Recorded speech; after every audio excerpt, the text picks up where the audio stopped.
intelligence. I mean, I've still got the clearance, but I'm not activated. So unless somebody activates it, brings me in and says, read this, I don't know. What I would say is that we were rather surprised at the performance of the hypersonic missiles that the Russians have employed. We were surprised because they were not just effective in terms of speed, but they were unstoppable and they were accurate and precise. So we know now that they have an arsenal of hypersonic missiles that are very lethal and very effective. They're all carrying high-end explosive conventional warheads, but obviously some of them could carry a nuclear warhead if necessary. You say unstoppable. You mean that literally? Yes. In other words, let's put it this way. We have a wonderful set of missiles. We call them Standard missiles. The Standard Missile 3 developed by the Navy is brilliant, and it will shoot down a hypersonic missile if the missile's path is predictable. In other words, if you know that the incoming missile is going to follow a precise trajectory, you can coordinate and calculate the intercept. The problem is that the hypersonic missiles the Russians are employing do not always follow a precise trajectory that is predictable. As a result, if it's not predictable, you can't hit it. It's just moving too quickly. I want to play a clip for you of President Biden at the United Nations earlier today.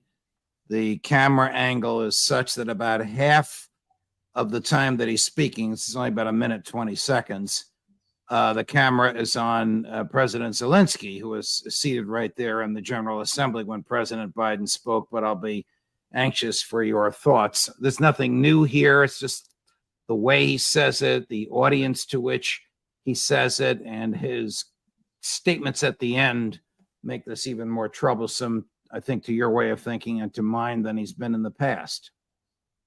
And we strongly support Ukraine in its efforts to bring about a diplomatic resolution that delivers just and lasting peace. But Russia alone bears responsibility for this war. Russia alone has the power to end this war immediately. And it's Russia alone that stands in the way of peace, because Russia's price for peace is Ukraine's capitulation, Ukraine's territory, and Ukraine's children. Russia believes that the world will grow weary and allow it to brutalize Ukraine without consequence. But I ask you this: if we abandon the core principles of the United States to appease an aggressor, can any member state in this body feel confident that they are protected? If you allow Ukraine to be carved up, is the independence of any nation secure? I'd respectfully suggest the answer is no. We have to stand up to this naked aggression today and deter other would-be aggressors tomorrow. That's why the United States, together with our allies and partners around the world, will continue to stand with the brave people of Ukraine as they defend their sovereignty and territorial integrity and their freedom. Well, it's pretty much vintage Joe Biden, but what did you think? Actually, I would suggest it was a little different. And he starts off by saying that we applaud and support the diplomatic efforts by the leadership of Ukraine to bring an end to this conflict. There are no diplomatic efforts whatsoever. Right. In fact, they were rejected by Ukraine. Absolutely. I mean, the Russians have tried to pursue diplomacy. They have made proposals. And the answer has always been, until all Russians leave, quote unquote, what they call Ukrainian soil, including Crimea, there could be no peace. So there is no diplomatic effort whatsoever. That's just nonsense. The second thing is that he goes into this business about, well, is anyone here really believe that if Ukraine has to capitulate to Russian demands, that this won't affect all of you? Well, this is the old adage, if until all men are free, no one is free. Well, that's a lot of nonsense. That was never true. That was this sort of Jeffersonian mentality that Washington and Hamilton rejected because he wanted to take us into war on behalf of the French Revolution, which would have resulted in our total destruction. So, this is just more vintage stupidity, and it's inaccurate. If you look at Zelensky, he's angry, he's scowling, because privately, I think what he's being told is, you have to agree to freeze the conflict. That's what we want. We can't go on. Privately, I think that's what he's being told. Mm. And there will be no If- peace because the Russians.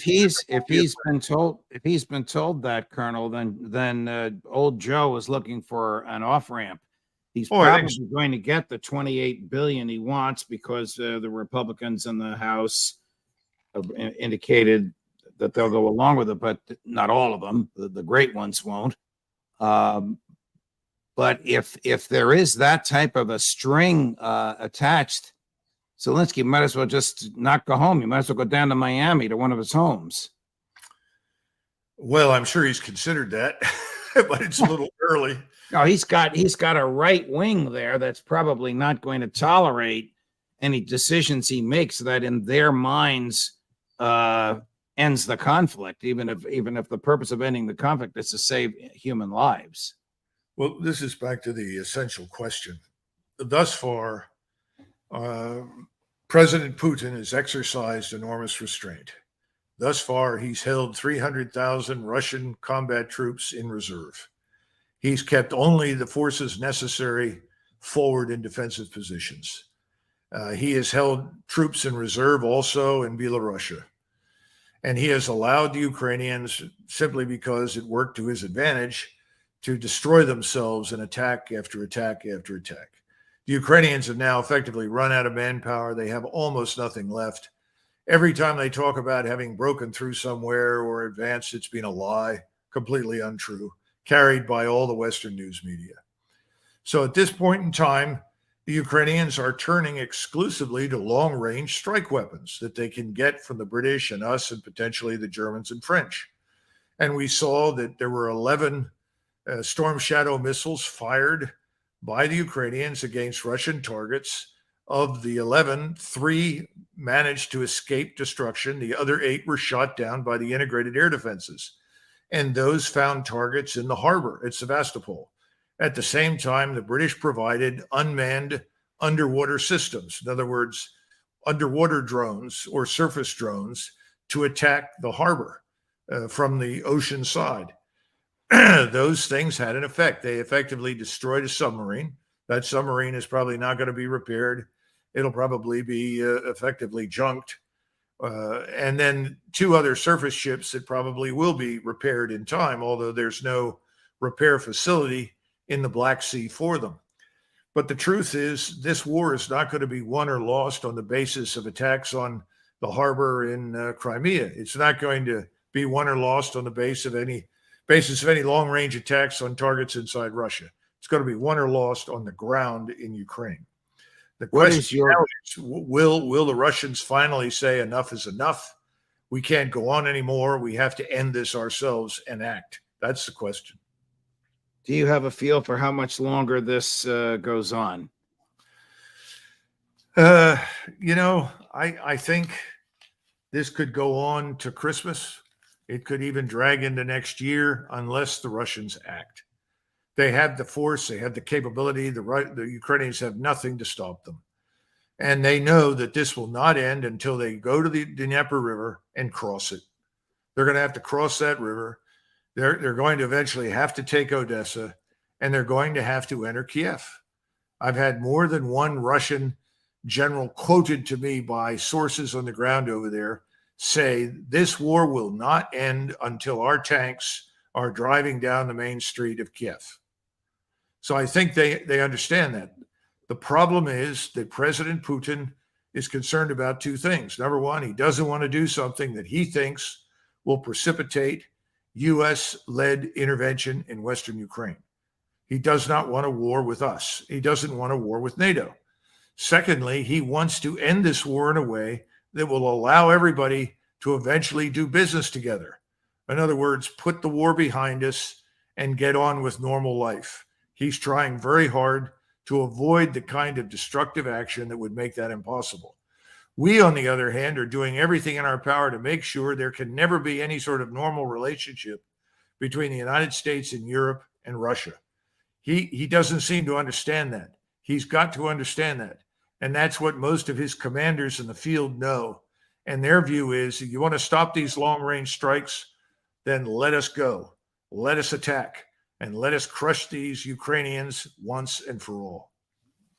Colonel McGregor, thank you very much. Over the weekend, we hit 200,000 subscriptions on this show, in large measure because of all of your generous, informed, and so well-received appearances.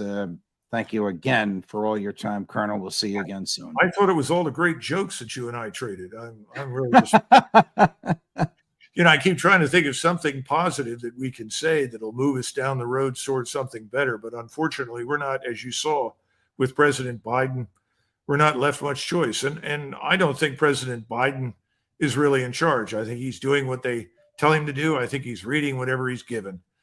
And I wish that the people behind him would recognize that the longer this lasts, the more dangerous it becomes. And at some point, the Russians are going to lose patience. And we need to get out of the way. We have nothing at stake in Ukraine. Ukraine is not some sort of gleaming, shining city of liberal democracy on the hill. Far from it. It's much closer to Stalinist Russia. And the Russians are not evil. They're simply trying to protect themselves against what they thought would be an existential threat to them posed by us, because we would put our missiles in eastern Ukraine. So we need to come down and understand these things, and we can end this war. But the map will change. Territory will be exchanged. End of discussion. But what about the millions of Ukrainians who are living in Western Europe and around the world? How do we get them back to Ukraine if we do not end this?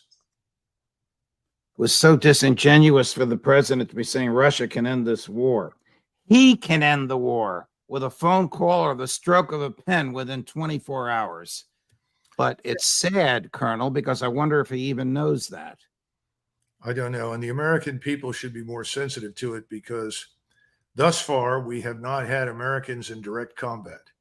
But as long as this lasts, there's always this outside possibility that severe misjudgment in Western Europe, in the United States, could lead to that confrontation. Colonel, over the weekend, in an offhanded comment, the president made reference to the War Powers Resolution. He didn't cite it by name, but he said, I could put combat troops on the ground and I don't even have to go to Congress. Unfortunately, that is accurate under the law, profoundly unconstitutional, but it is the law, never been reviewed by the courts. But it would be crazy, because it would be the prelude to World War III. Well, remember, we'd end up with all of these U.S. forces isolated, without reinforcement, without adequate sustainment, without support.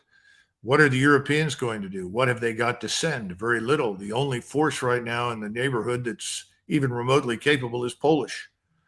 So you put the Polish forces together with our own, and that still pales before what the Russians can field against us.